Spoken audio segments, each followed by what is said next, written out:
supposedly hypothyroid, and I take armor thyroid. What's your opinion on that? If they don't like it, how do we know?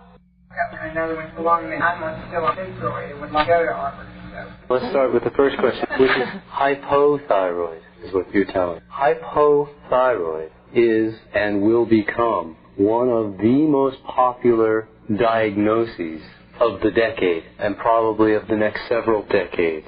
There are several reasons for this, not the least among them the fact that doctors always need to come up with a new diagnosis every decade so that they can sell you the new fear and the new drug. I'm not against doctors when I say that. I think that there is, when we go to doctors for emergency care, life and death care, that they are certainly amongst the best providers on the planet.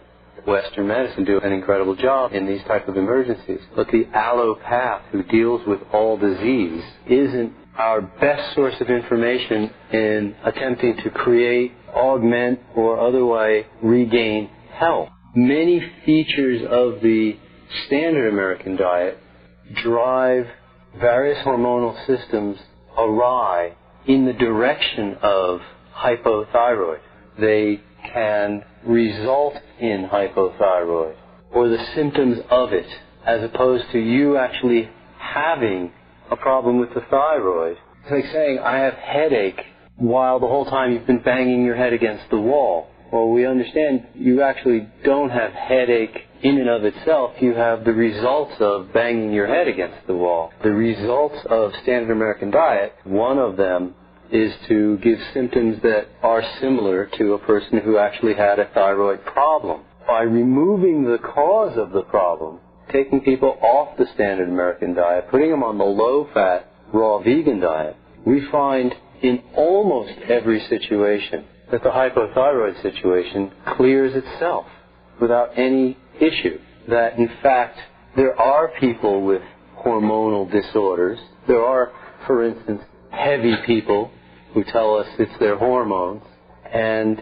probably in reality about 1 in 1,000 of those people do in fact have a hormonal concern. The rest of them just have hand-to-mouth disease. Wrong food choices.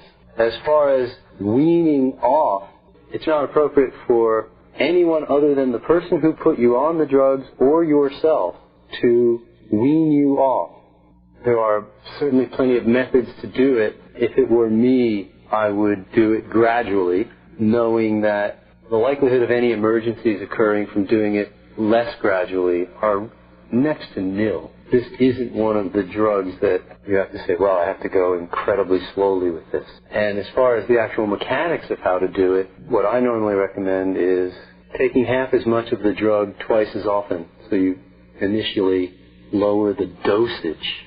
There's less jolt on the system. By taking a daily amount of whatever the daily recommended amount is, and putting that much in a glass of water, and then you can control how much of that water you drink.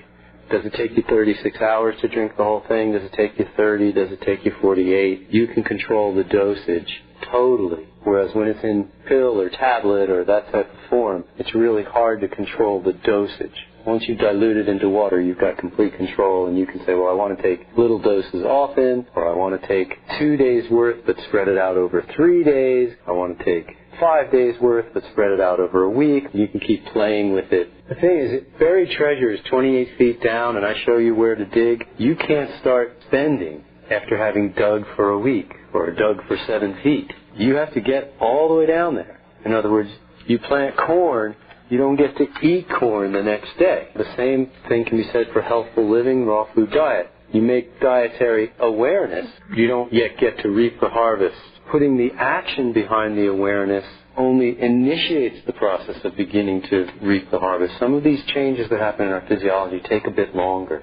That particular drug, they recommend always taking it at the same time every day. It'd be kind of hard to do with water. Again, what I'm saying, you can do it any way you want. It's really not for me to guide you in that issue. Not being your doctor, it's an issue between you and your doctor. It would not only be immoral, it would be, or at least according to most people, immoral. It would certainly be illegal. And that isn't so much a concern as something that I respect. They say, take it at the same time every day. They say, take it at all. They say, eat meat 3 times a day, and they say that you can't live as a vegan for more than 9 weeks or you'll die. They say a ton of stuff that we don't agree with. I would consult with your doctor, express to him your desire to get off of this drug. How does he recommend that you do it? And then you either like his suggestion or you don't. But I'd make it clear to him that you expect changes because you have made lifestyle changes and you do not feel attached to this condition. Sure. The synthroid part?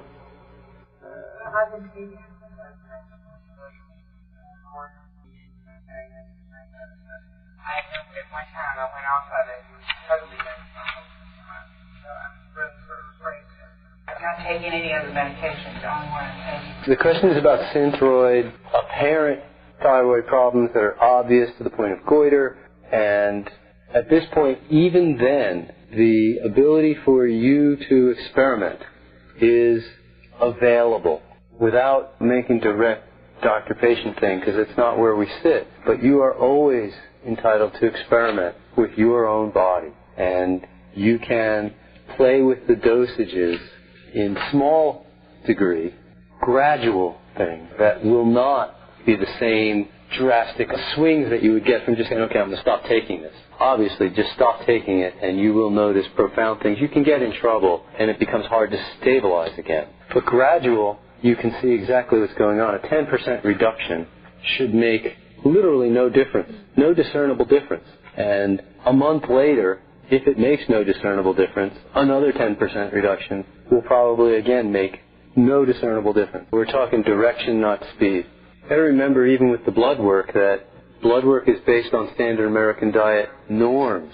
So you don't know what should be normal for raw food. Fortunately, at this point, there are some studies being done with raw food blood norms to begin to get a sense. I'm working with a woman who's doing some raw food science research that I don't even want to begin to say how long it'll take her to come up with results, because she's only just begun, but she's certainly a pro-raw food person doing some serious science on the raw food impact, and we're talking about going deeper into developing norms for raw fooders, norms for healthy people, about going deeper into developing